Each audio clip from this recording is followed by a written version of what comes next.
Swedish with Joanna, a podcast for beginners. Hi everyone and welcome back. I hope you're doing well today. Hej allihopa och välkomna tillbaka. Jag hoppas att ni mår bra idag. This month of December, we're exploring some of Sweden's most iconic winter traditions. Not the polished versions we're used to, but the hidden layers underneath. And in today's special episode, we're talking about something uniquely Swedish, you could say.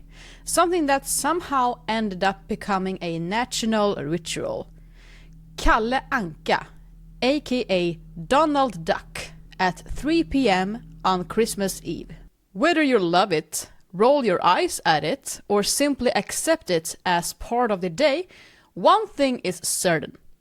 Almost everyone in Sweden has some connection to this tradition. And just like the other December episodes, the story you're about to hear goes far deeper than nostalgia or cartoon characters.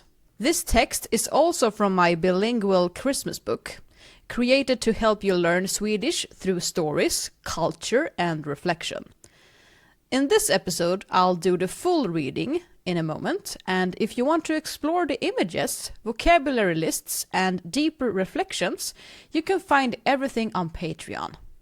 So grab a snack, get something nice to drink, and get cozy, and let's get into the story.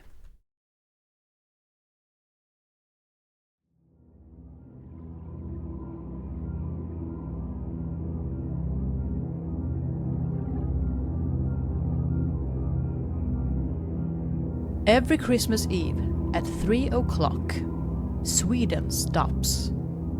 Millions of people sit down and stare at the same screen.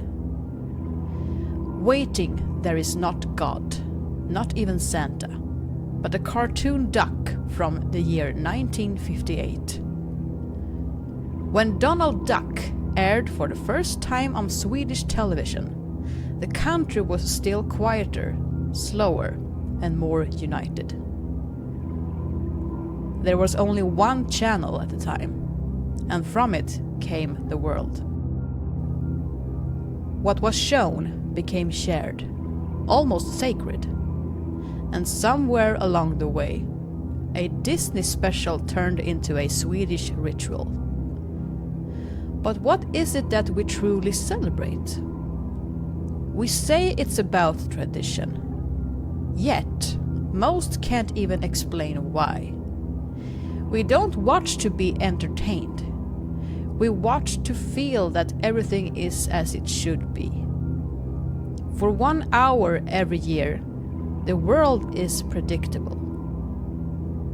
Perhaps it's not Donald we love, but the feeling of control. When priests lost their altars, we built new ones of glass, light, and electronics. The television screen became our new fire, and we gathered around it. We no longer offer food to the gods, but time to the screen. And perhaps that's why the Donald Duck hour feels so strangely important. It gives us the illusion that we still share something. But illusions are fragile. Children scroll on their phones. Parents smile out of habit. The television hums like an echo of a Sweden that no longer exists. And we keep watching. Not because we want to, but because we're afraid to stop. Because what happens if the silence takes its place?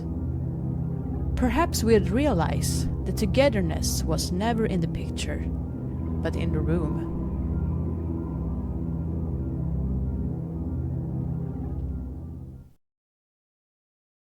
It's funny, isn't it, guys? For such a simple tradition, it carries a lot of emotion.